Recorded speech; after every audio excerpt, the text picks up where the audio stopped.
This podcast is brought to you by LMU Munich. Yeah, sure. Okay, very good. So I hope to have shown you, if you want, that for many different reasons, there is a new paradigm for geometry. And this paradigm is coming from the quantum formalism. But as I explained yesterday, it's not only coming from the quantum formalism, it is perfectly justified from even basic questions on ordinary geometry. When you want to specify a geometric space in an invariant manner, what you find out is that the first invariant you get is the spectrum of the Dirac operator. And then to get a complete invariant, what you get is the relative position of two algebras. But all of this very quickly leads you to a notion of geometry, which are called spectral triples, which is in the formalism of quantum mechanics. And one of the very important properties of this formalism is that, first of all, it doesn't lose any information with respect to the standard formalism of Riemannian geometry. In other words, if you have a Riemannian space compact, if you have a spin manifold compact, then it fits in the new formalism as follows. It gives you what is called a spectral triple, namely the algebra A that you have is the algebra of functions on the manifold. The Hilbert space H is the Hilbert space of L2 spinors, and the D, the operator D, is the Dirac operator. So the Dirac operator can be written using a Verbine in local coordinates and using the spin connection. But I mean, what is really important about this, if you want, is that you don't need any additional data, and that moreover, once you have this spectral triple, in fact, you don't even need to give the smooth functions. You can give a la von Neumann the measurable functions. The notion of smooth function can be recovered from the Dirac operator if you know what are the measurable functions. I explained this a little bit yesterday. First of all, you have the Lipschitz functions, which are those measurable functions whose commutator with Dirac is bounded. And if you want to know that the function is smooth, actually you look at how the geodesic flow is acting on the function. And this action is actually governed by the exponential of it times the absolute value of the Dirac operator acting on f and multiplied by e to the minus itd. So if you look at this evolution, if this evolution is smooth, the function is smooth, and conversely. So this is the notion of smoothness, okay? And so you don't lose anything. You can reconstruct the smooth function, so you can reconstruct the points by the Gelfand spectrum. You can reconstruct the distance. I explained yesterday how. But in fact, you can recover completely the full Riemannian geometry from the spectral triple. Okay, and but now, of course, the big advantage is that now you have more room to do geometry, because as I explained yesterday, you no longer have the preconception that the space you are dealing with is continuous. Namely, now it turns out that spectral triples will accept triples where the algebra is no longer an algebra of smooth functions on the manifold. And also, if you want, where in fact this algebra doesn't need to be commutative anymore. And this will play an absolutely crucial role. But somehow, if you want, there is an even simpler new example. Okay, as I explained yesterday, if you want, what was really important is that now you can measure distances even though the space is not connected by arcs. Because instead of measuring distances by taking the shortest path from one point to another, what you do is you send a wave from one point to another, but this wave has a bounded frequency, and you look at the phase shift, if you want, and you maximize the phase shift. So this works in particular for finite spaces, and so this means that now, if you want, the discrete and the continuum, if we think about what Riemann was writing, are on the same footing. And in particular, you have a spectral triple will correspond to a finite space when the Hilbert space and, of course, the algebra are finite dimensional. So there are two basic examples that you should keep in mind. And these examples are, of course, not fitting with ordinary Riemannian geometry because the corresponding space is by no means connected by arcs. So if you want the first case, which is I mean, really what physicists call a toy example, is that the algebra that you take is the algebra of pairs of numbers. So you take two complex numbers, and the way you add them, of course, is component-wise, and the way you multiply them is component-wise. Okay, so the spectrum of this algebra is 2 points. Okay, so it's really the 2-point space. Okay, and it's represented in the Hilbert space itself by diagonal matrices. So if I have an element here, which is A and B, I act in the Hilbert space by the diagonal 2x2 matrix, which is given by A and B. And now what is the operator D? Well, the operator D is an off-diagonal matrix. I told you the operator D has to be self-adjoint. So it's an off-diagonal matrix which has, and I told you also that D always has a dimension of a mass. So I mean, this parameter has a dimension of a mass. And when you compute the distance between the 2 points, you find the inverse of this mass. Okay? When you apply the formula, which I told you, of how to compute distances, you'll find exactly the inverse of this mass. Okay? So there is another example which we shall study very soon, which is also finite space, but a finite space which is just slightly non-commutative. So it's, I call it the amplified point. Why amplified? Because, I mean, when you do K-theory, you find out that this algebra is what is called Morita equivalent to the single point. So, I mean, you don't really distinguish it from the single point. However, we shall see immediately what using this algebra makes as a difference. I mean, of course, the difference that this algebra has with the algebra of the point, which is just the complex numbers, is that now it's non-commutative because it's matrices. Okay? So, but you should think of matrices as the following, as the diagonal element, as I was talking before. But now if you allow off-diagonal elements, this allows you to identify the diagonal elements. This allows you to speak together for the various points that you have. So this is what happens. Okay, so we see now, if you want, with respect to the first talk and with respect to the, if you want, the request to be able to put the discrete and the continuum on the same footing, we see that now we have a paradigm of geometry which exactly allows you to think of the continuum and the discrete in the same way. Okay, and what we shall do now, we shall use this equipment to understand space or space-time, to understand physics, if you want, exactly as Riemann wanted to do it. Namely, each time we have some phenomenon which we cannot explain, well, we have to stop and we have to think, and we have to think how the model has to be modified in order to understand this phenomenon. Okay, so we don't want to make the top-down approach. We want to go completely the opposite way. Okay, we want to start from down. We want to start from what we know and gradually find the structure of the texture, if you want, of what we have, which is not, as we shall see, the answer will be neither the continuum nor the discrete, okay, but it will be a mix of the two. Okay, and now, if you want, I want to explain something which is really very elementary but absolutely fundamental, and it is the following thing. It is that what do you gain to have the possibility that the algebra A, which is here in the spectral triple, is no longer commutative? What is it that makes a big difference with the commutative case? Well, what makes a big difference with the commutative case is the following, is that in the non-commutative case, it turns out that when you look at the automorphisms of the algebra, so if n was equal to 1 here, if I would just take complex valued functions on the manifold, and if I would take automorphisms of the algebra, okay, star automorphisms, I have to preserve the star operation, I would get exactly the diffeomorphisms of the manifold. So in other words, the automorphisms would just be taking a function and changing variable in the function. Okay? Now, so what happens now, because now I have made this algebra, I have made this algebra slightly non-commutative by taking, instead of taking values in scalars, I take values in matrices. Okay? So what happens? What happens?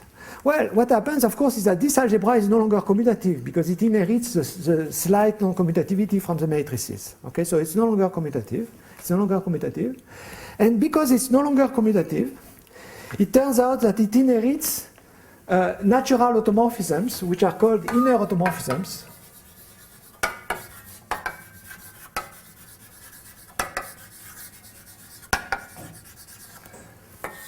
And what are inner automorphisms? They form a subgroup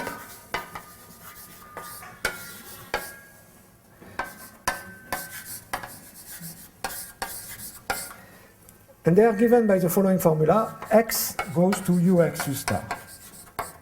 Okay, so let me get away from this because it makes a noise.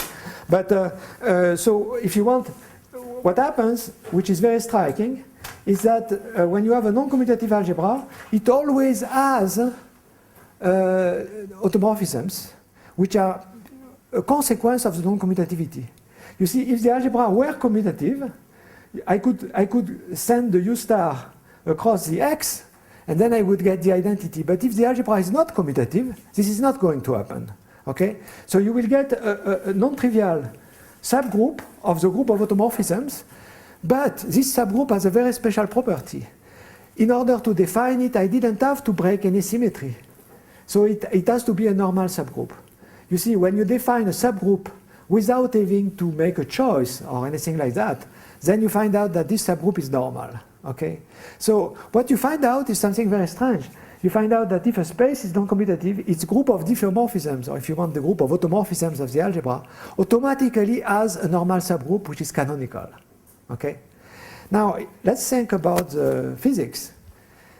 We have the same thing in physics. Because in physics, we have the gravity, the gravitational sector, which we know to obey the diffeomorphism invariance. Okay? But we also have other sectors. We have the gauge sectors. And these gauge sectors are governed by another symmetry, which are the internal symmetries. Okay? Now, what is the global group of symmetries? So if I look, for instance, at the Lagrangian of the standard model, minimally coupled to gravity, okay, I will have a group of symmetries. What is this group? What does it look like?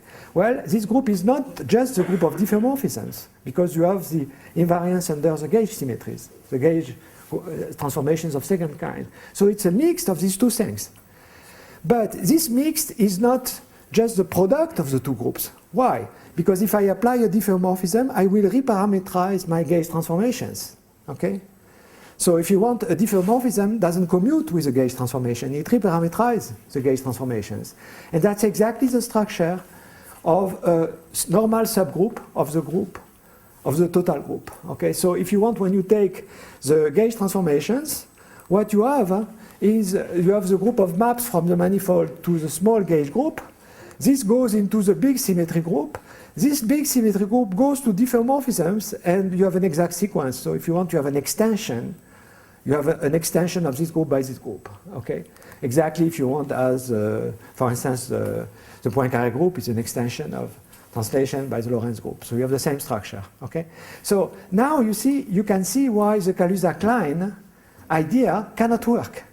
And the Kaluza-Klein idea cannot work. Why? Because there is no manifold. This is a theorem in topology. There is no manifold for which the group of automorphisms, namely the group of diffeomorphisms of the manifold, has a normal subgroup like this. This doesn't exist. There is a general theorem which tells you that if you take any manifold of any dimension, if you take the connected component of identity in the group of diffeomorphisms, it's a simple group. It cannot have a normal subgroup. Okay? So this means that if you take the Kaluza-Klein idea, you will have to fiddle around. It will be unnatural, if you want, to extract this subgroup, and you will have to say something happens, or bundle, or whatever, but I mean, it won't be a natural thing. Whereas here you have nothing to say. Because the space that you are taking is non-commutative, it inherits in a completely canonical manner this structure of a normal subgroup. Okay? And this structure, if you want, of the inner symmetries. Okay?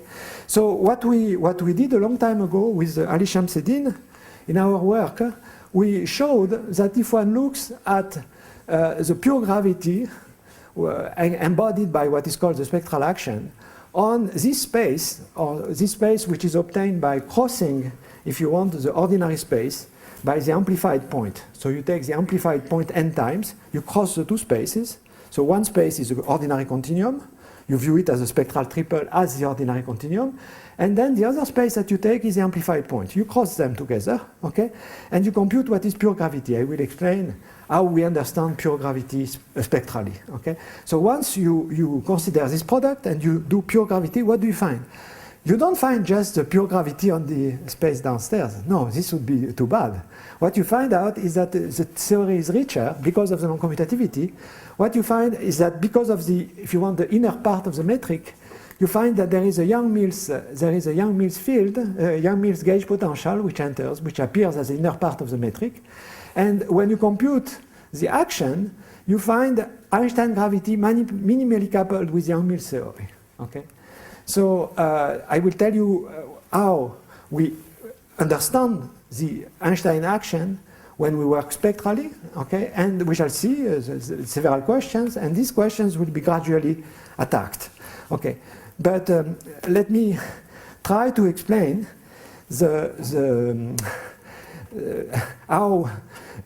what is the spectral action and why, if you want, it's a natural principle.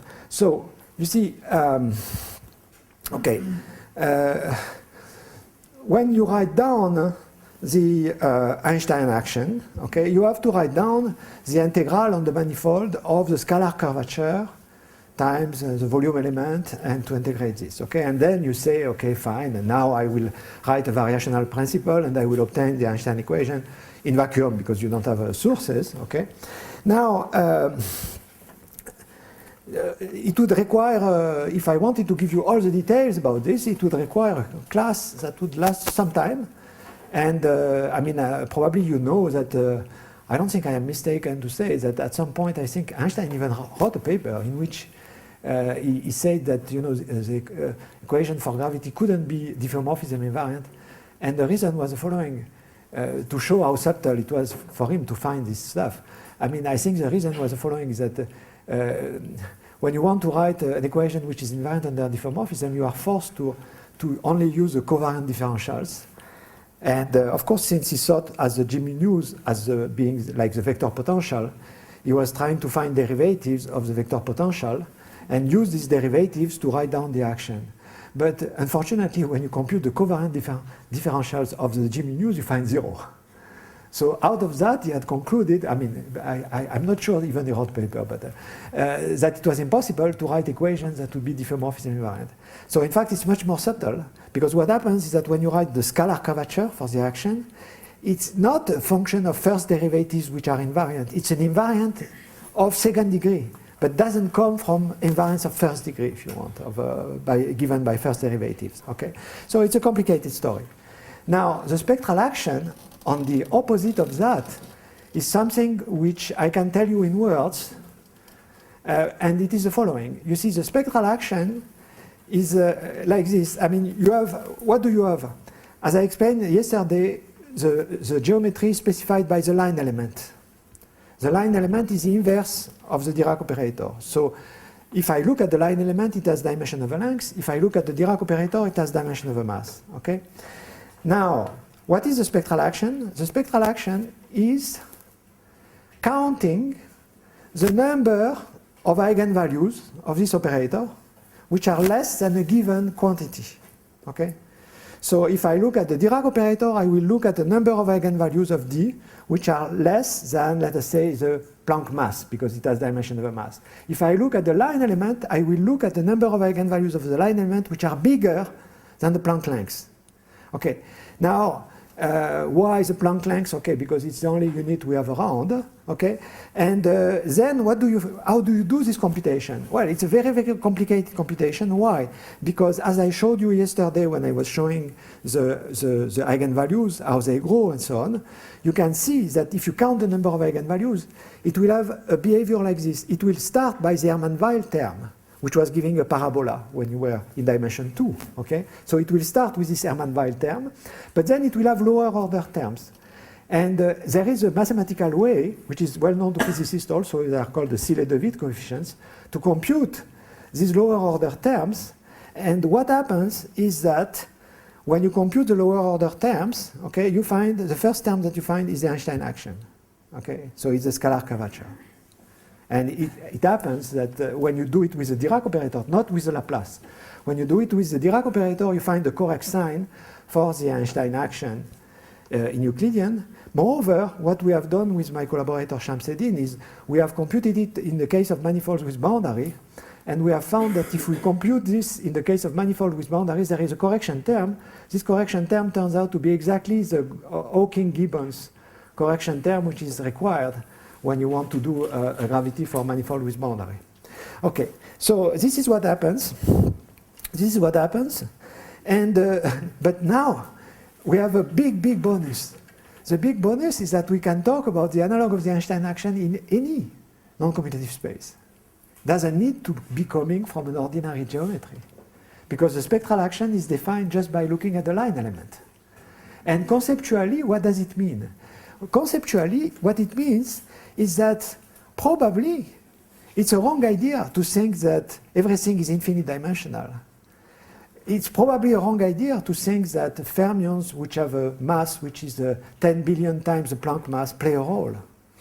What the spectral action is saying is that it's a kind of cutoff, it's a kind of telling you that you could forget completely about the eigenstates for the Dirac operator, which have huge, huge mass, but only consider a finite dimensional Hilbert space, which is obtained by cutting, like at the Planck mass. Then what you will get is a geometry which is finite. But you approximate it by the continuum because you don't see this finiteness naturally. Okay? Moreover, the spectral action is completely invariant. Now it's invariant under the whole unitary group, because it only uses the spectrum of the operator. So as far as invariance is concerned, if you are concerned about invariance by diffeomorphisms and so on, this invariance I am talking about is hard to beat, because it's invariant under the whole unitary group of Hilbert space. Okay? So this is our basic principle. And now we can go back to work, and what we want to do, now that we have a sense of making sense of gravity in an arbitrary space like this, what we want to obtain that pure gravity on a certain space will give us not only pure gravity as we know it, but pure gravity coupled minimally to the standard model. So this is the name of the game, okay? And the fact that there is a chance that this is going to work is exemplified by this example of the amplified point, if you want, where for the amplified point we were getting Yang-Mills theory. But there we were getting pure Yang-Mills theory. We are not getting, for instance, the Higgs field, okay?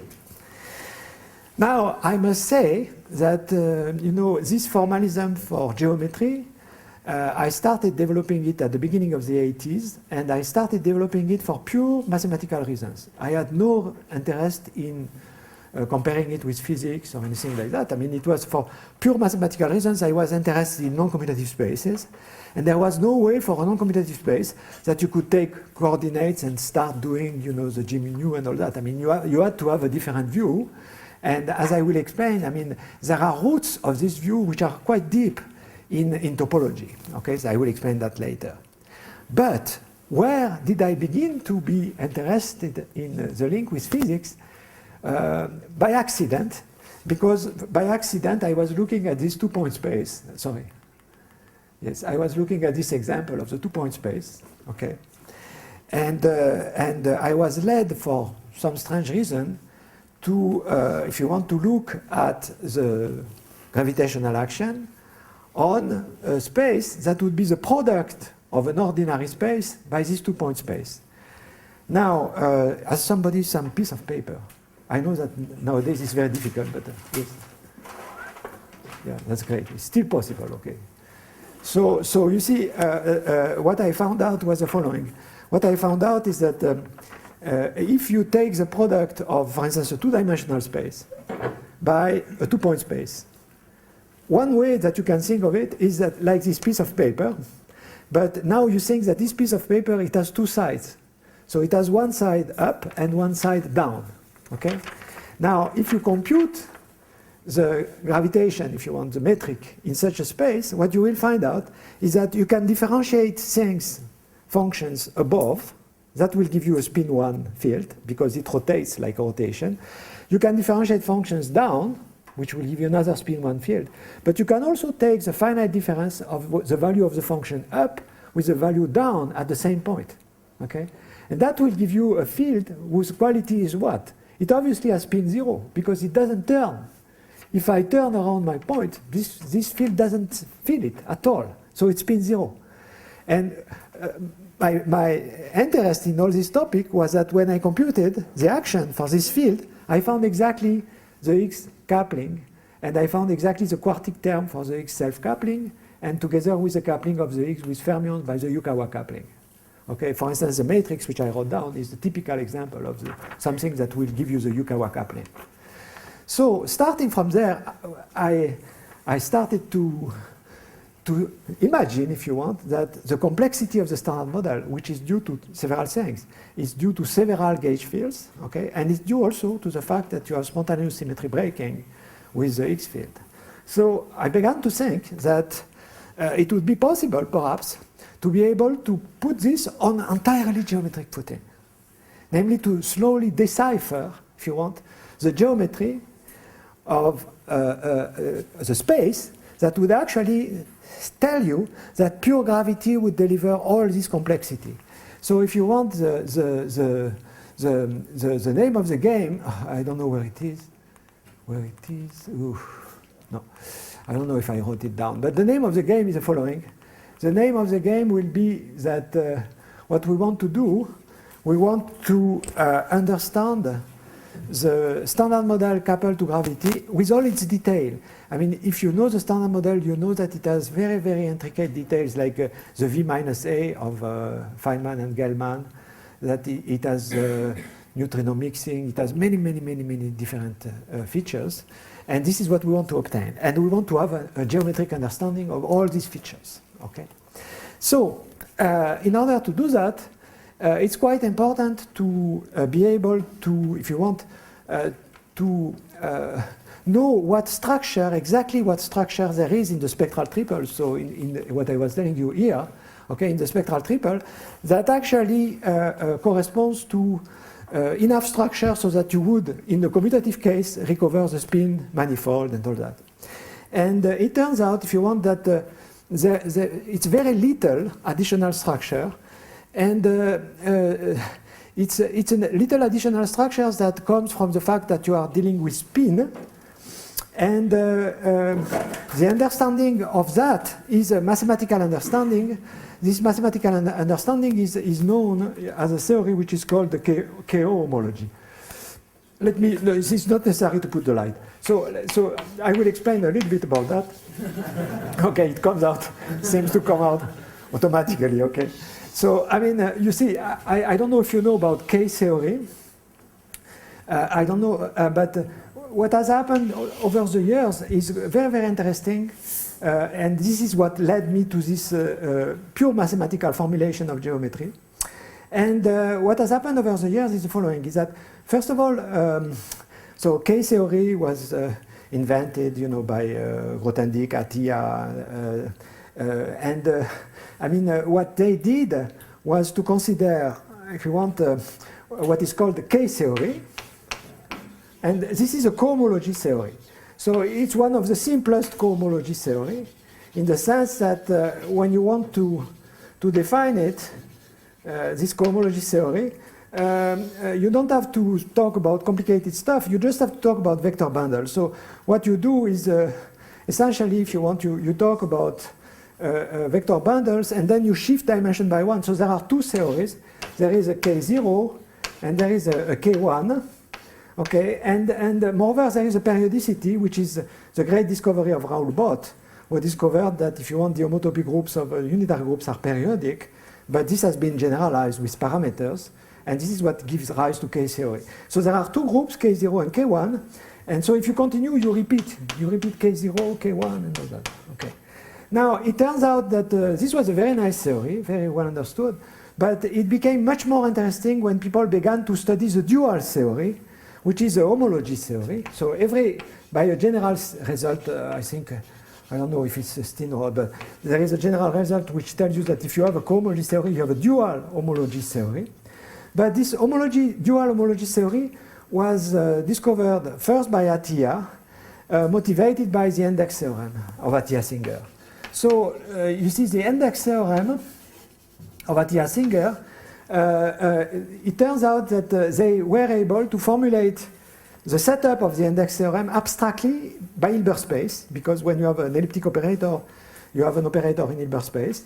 And gradually, they understood that whereas the K theory can be for a space entirely formulated by the algebra of continuous functions C of x, in the same way, the K homology, which is the dual theory of K theory, can be formulated entirely in terms of C of x. So what you have is you have a representation of C of x in Hilbert space. So C of x is acting in the Hilbert space, H. And then you have an operator. then you have an operator. This operator, you can think of as being the Dirac operator, but they look at it only up to homotopy and all that. They don't take the metric aspect into consideration. And, but if you want, what happens is that in their theory, it is the extraction of the square root from the Laplacian which is important, and it is this which gives you the interesting structure. So if you want, you don't care if you move the operator by homotopy, you only care that you are in the same sector where you define the square root, so the spin structure if you want. So this was very close to spectral triples, okay? And okay, then I considered that this was the right way to define geometry in general. But then this has to be blended together with a very important other result. And this other result is a result about what is a manifold. Of course, I mean, we need to understand what is a manifold abstractly if we want to go anywhere. And to understand what is a manifold abstractly, people have thought a lot about this, and in particular Dennis Sullivan. And what they have shown, these people, what they have shown is that, for instance, if you look at the simply connected homotopy type, and you ask to construct in this homotopy type a manifold, then what you find out is that the orientability, the fact that you have Poincaré duality in ordinary homology is necessary, but is not sufficient. What you need is to have Poincaré duality in a much finer theory, which is KO homology. It's not K theory, so it's not enough to have a fundamental class in K theory so that you have a manifold. What you need is to have a fundamental class in KO homology. So this is what Sullivan found. And now KO homology, there is a O, which was not present when I was talking about the K theory. Okay, what is this O? This O tells you that things are a little more subtle. Instead of being periodic of period 2, it's periodic of period 8.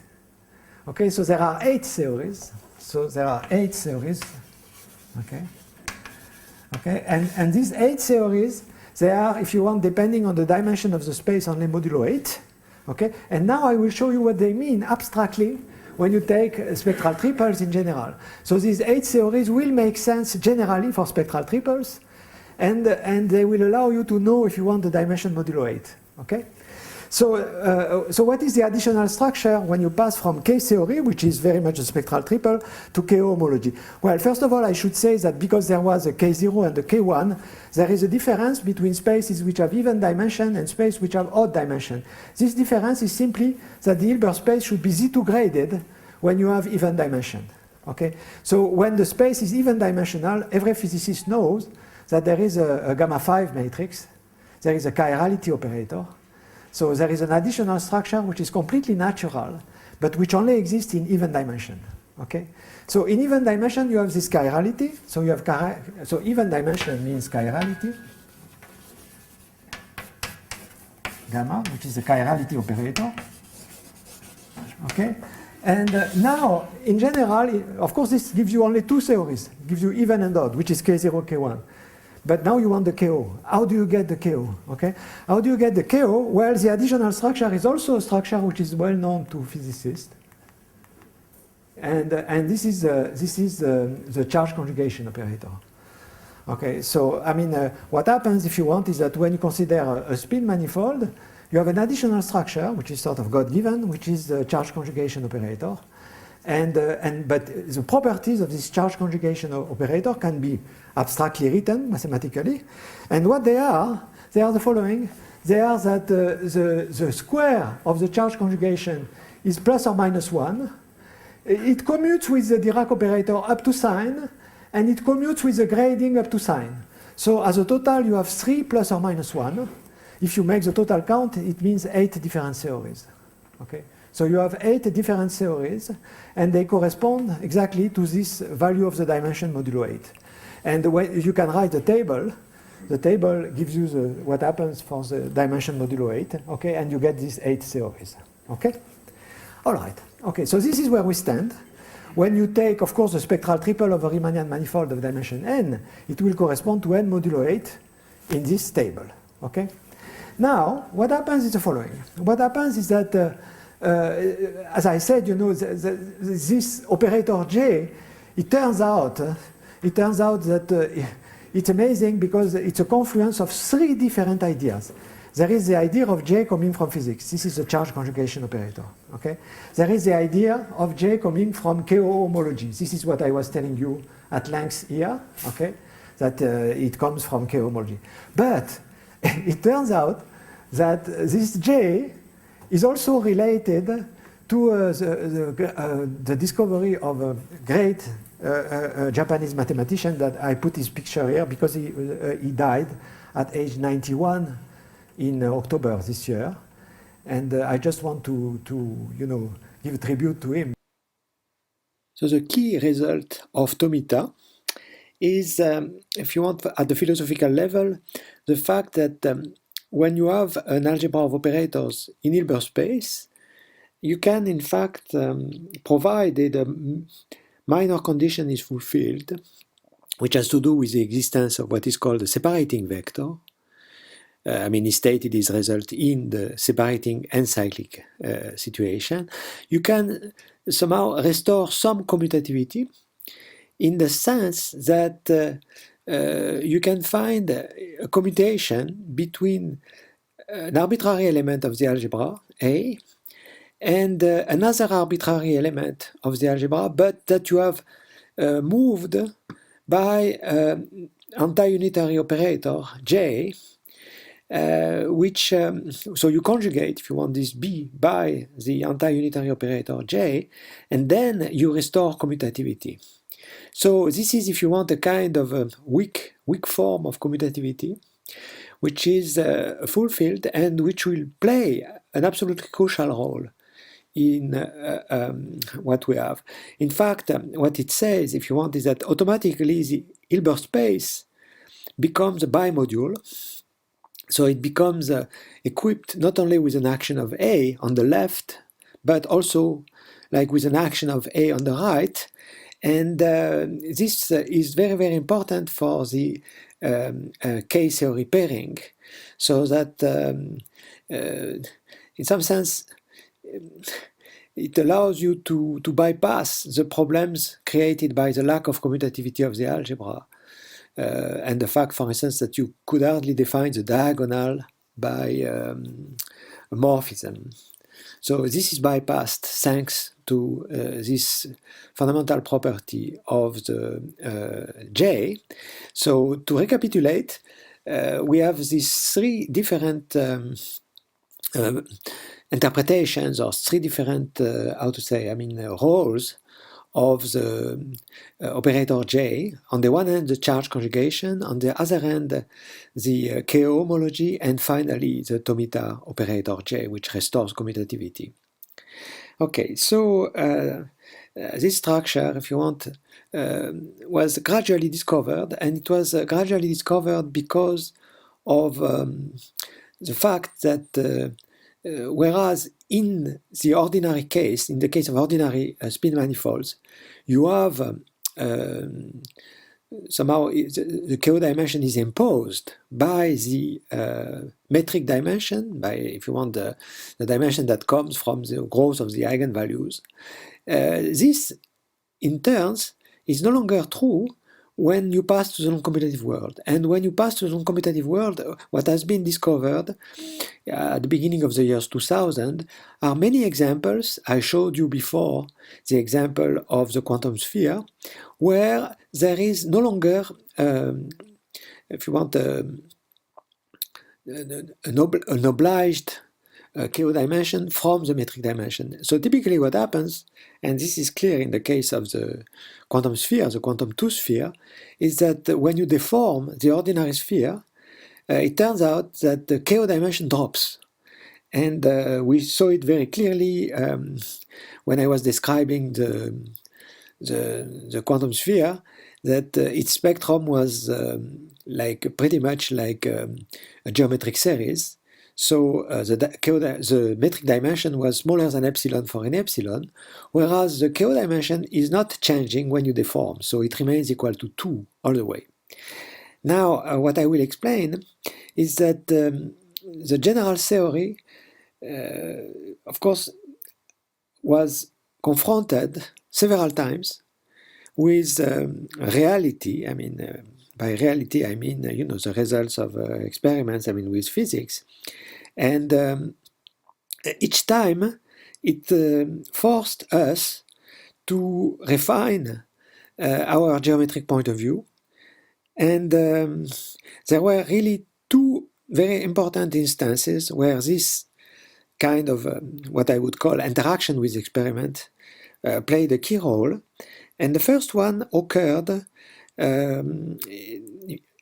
because of the discovery in 1998 in the Kamiokande experiment of the neutrino oscillations.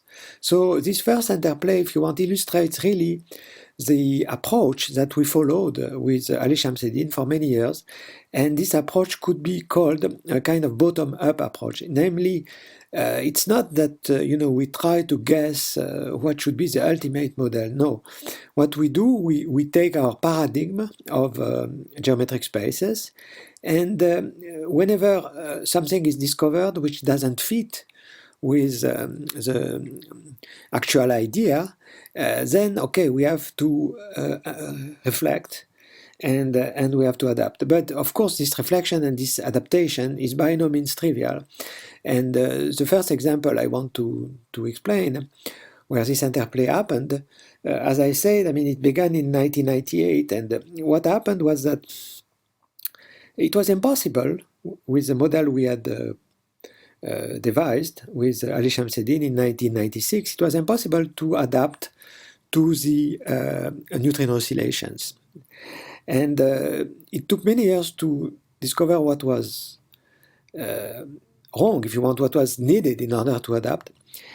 Because what we had done was to assume that the KO dimension of the finite space, F, so I remind you that the model is the product of an ordinary manifold by a finite space.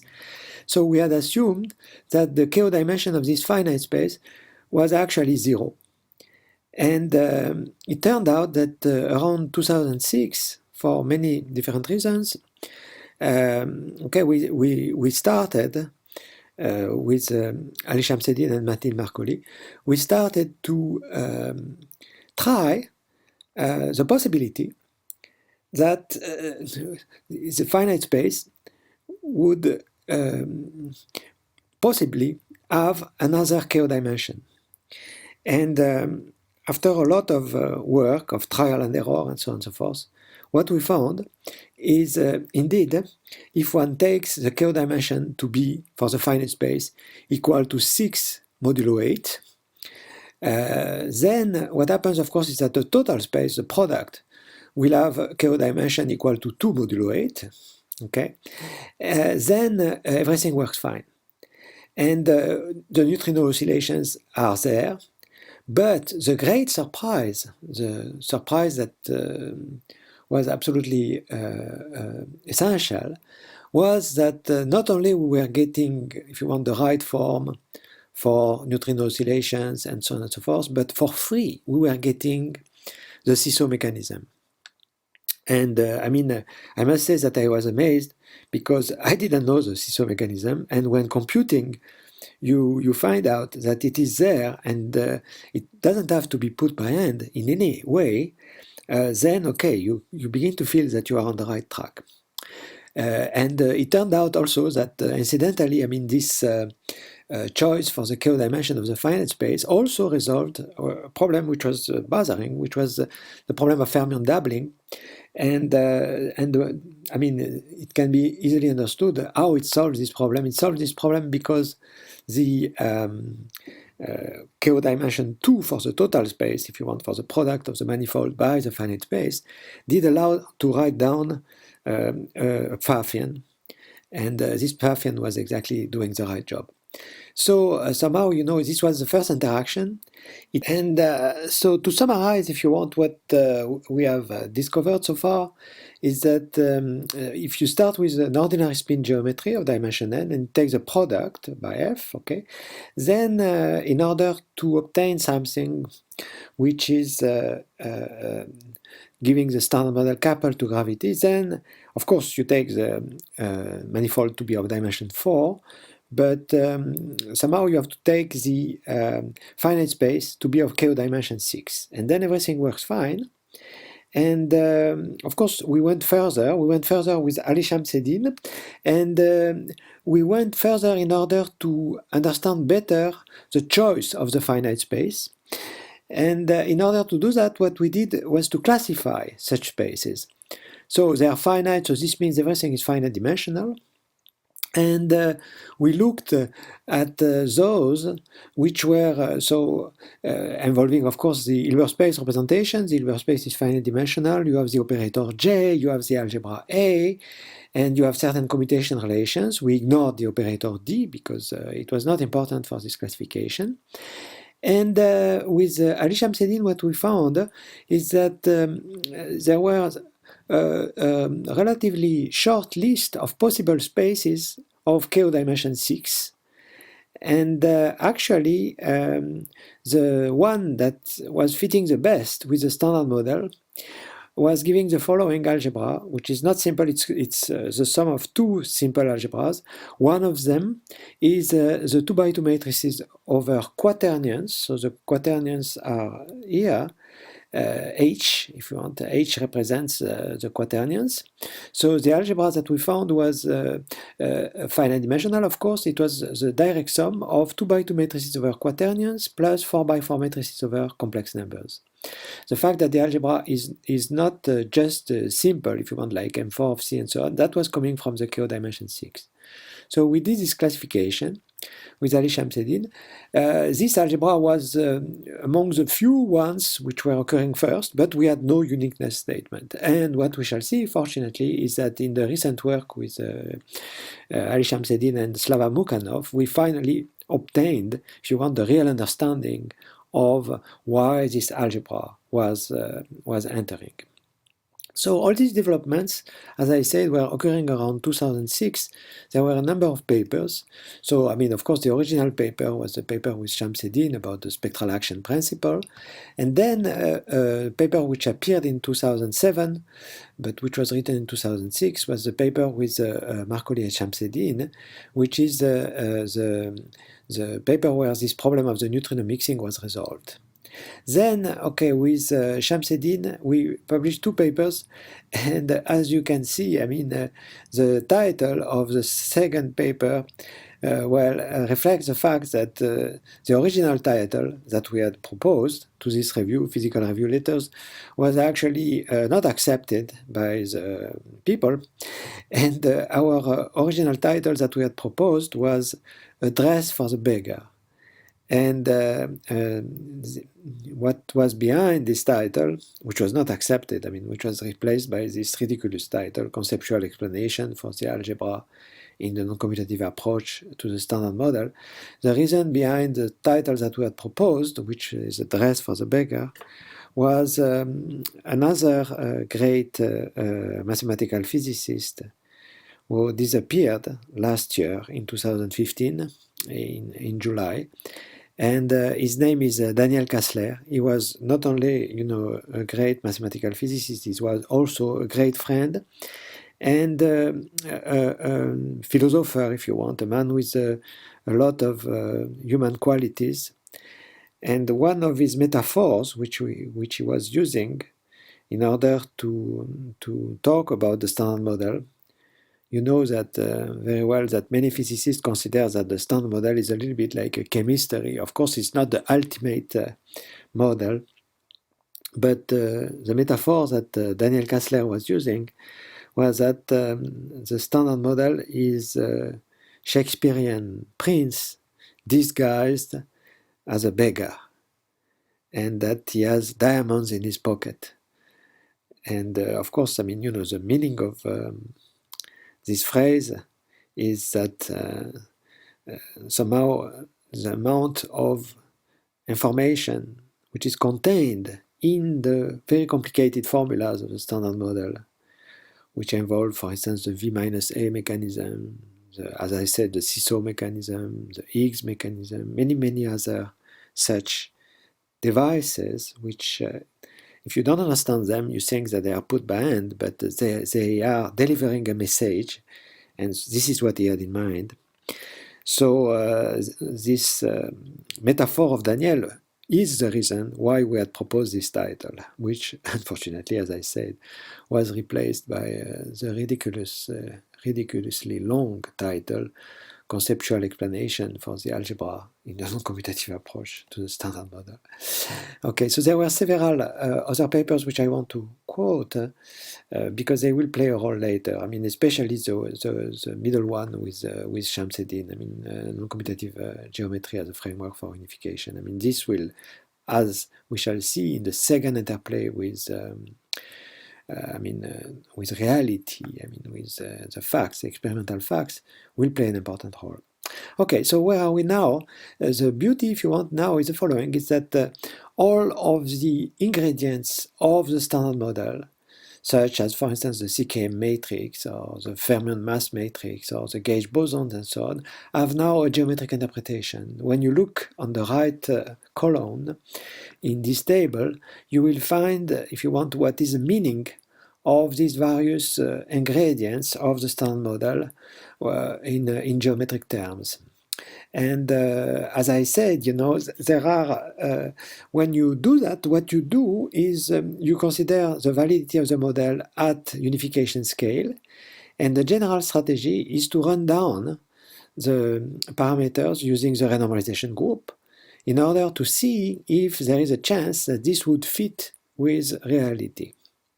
And among, if you want, the many things which had to fit, there was one which we were very happy about, and that one was the fact that, if you want, the gauge couplings are fixed at unification, but there was a further relation which was quite important, and that relation has to do with a parameter in the standard model which is called Y2 of S, which is the sum of the squares of the Yukawa couplings for the leptons plus 3 times the sum of squares of Yukawa couplings for the quarks.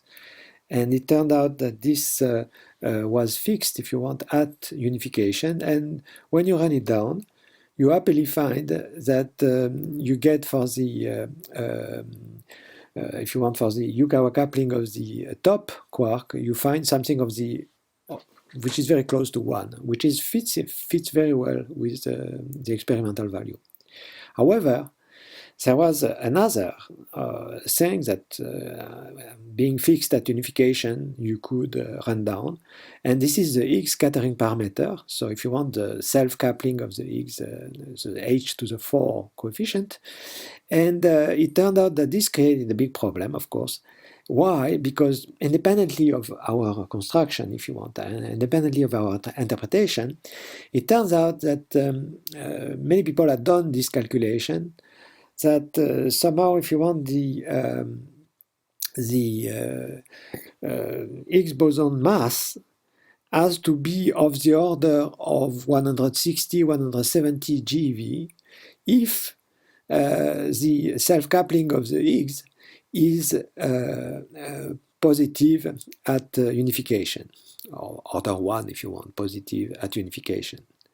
So, in fact, we were happy about our model only for essentially for 2 years, because it was found in 2008 by the Tevatron that the Higgs mass couldn't be of that order, that it had to be smaller, and as we know now, of course, it's of the order of 125. So it's definitely not, if you want, such that it allows for the self-coupling to be positive. Okay, so this was very, very bothering, and in fact, for 4 years, we were again in the situation that we had been in from 1998 to 2006, namely, we were ready to abandon the idea, to abandon the model, because it didn't fit with experiment. Okay. And amazingly, I mean, again, a kind of miracle happened, and I received an email message from Ali Shamseddin, my collaborator, around 2012, where he was saying something which was amazing. Namely, what he says is that, in fact, this problem, if you want, of the lack of stability, if you want, of the standard model at unification, or the fact that the self-coupling of the Higgs when you run it up couldn't be positive if the Higgs mass was 125, had bothered, of course, physicists, and independently, several groups, in fact 3 groups, I think, of physicists, had shown that you could resolve this problem by actually adjoining, if you want, by adding to the model a scalar field, a real scalar field, which had to be coupled with the Higgs field in a certain way, I mean with a certain sign, if you want, of the coupling, and to have a self-coupling, of course, of the like 5 force. And that if you do that, then this will change actually the running of the various coupling constants, and it will actually stabilize the standard model up to unification scale. So in spite of the low value of the Higgs mass. So in his message, Ali was mentioning these 3 different works of people, but he was finishing by an amazing phrase. So what he said is, look, I mean, we are now, as I said, in 2012. So what Ali was saying was, amazingly, I mean, in our paper of 2010, this scalar field was already there. We had this scalar field, and what we had done was to neglect the influence of this scalar field on the running of the couplings, on the running, if you want, of the various parameters in the model. And however, this scalar field that we had was exactly coupled in the correct manner, so that the trick, if you want, which had been used by these various people to stabilize the standard model was actually valid. So we showed this in a paper. Of course, I mean, it was an amazing sort of resurrection, if you want, of the model. And the papers that we wrote, which was published in 2012, the title is Resilience of the Spectral Standard Model, for a very good reason, of course, which is that the model, if you want, actually survived this inconsistency between the experimental value of the Higgs mass and this prediction about the unification. So, I mean, I know that, in the sociology of the physicist, probably many people do not know this paper and still consider that our theory is ruled out by experiment. This is a pity, I mean, but this has to do with sociology, and this is not what bothers us. I mean, we are bothered by whether we are right or not. And of course, this is constantly something which can be turned in one direction or another. But at least after doing this work with Ali Shamseddin, we considered that there was a very deep lesson that we had to accept once and for all. And the lesson was the following. It is that we cannot just play around. We have to take all the fields of the non-commutative spectral model into account. We shouldn't be making assumptions because they allow us to avoid any problem. We shouldn't do that. And in fact, we should, if you want, take the model seriously. I mean, I have very often observed that one of the, if you want, difficulties with many people is that they do not believe enough in what they are doing. In the sense that, and of course, I mean, I plead guilty in that respect, in the sense that in many situations, okay, when you find that something is not going to work, okay, you say, well, okay, things don't work and that's it. But I mean, of course, this is wrong. I mean, one has to follow a certain track and never abandon too easily. In fact, my teacher, Jacques Dixmier, was exactly telling me this when around 1998 I was telling him that, okay, because of the Kamiokande experiment, the model couldn't work because it didn't fit with what we had done. Okay, and so the rest of the lectures will be devoted to 2 of these lessons, if you want. The first one is 3 papers with Ali Shamseddin and Walter van Zuilenkom, who is a physicist and mathematician. And what we have done in these 3 papers is to exactly take seriously the model. And as you will find out, if you want, the model that we get, because it's M2 of quaternions plus M4 of C, is not exactly the standard model. It's much closer to a Paty-Salam model, because the M2 of H generates an SU2 left and an SU2 right, and the M4 of C generates an SU4. It's much more aesthetical and convincing, if you want, than the standard model. And we have found, of course, how this breaks down to the standard model. So what we have done in these 3 papers is to take seriously this refinement, if you want, and to show how first the difficulty that we resolved with Walter von Serlecom was to understand how the inner fluctuations in non-commutative geometry could be done without using the first order condition. And this led to a much, much better understanding of what these inner fluctuations mean, if you want, which are, if you want, the inner part of the metric, which are playing the same role as the inner automorphisms are playing with respect to automorphisms.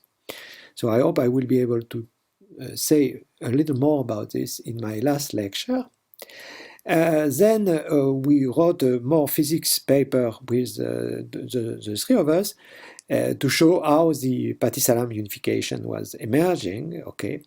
And finally, in a more recent paper with Ali Shamseddin and Walter von Serlecom, we showed, if you want, that amazingly, when you work in this model, you actually get a much better unification of the couplings than you would do with the standard model. So I hope to be able to explain more in my last lecture, but in the last lecture I will start by explaining discoveries that we made with Ali Shamseddin and Slava Mukhanov, and hopefully I will convince you that this will uniquely actually produce the algebra which is, if you want, this M2 of H plus M4 of C, which at this point where we are now still looks very mysterious.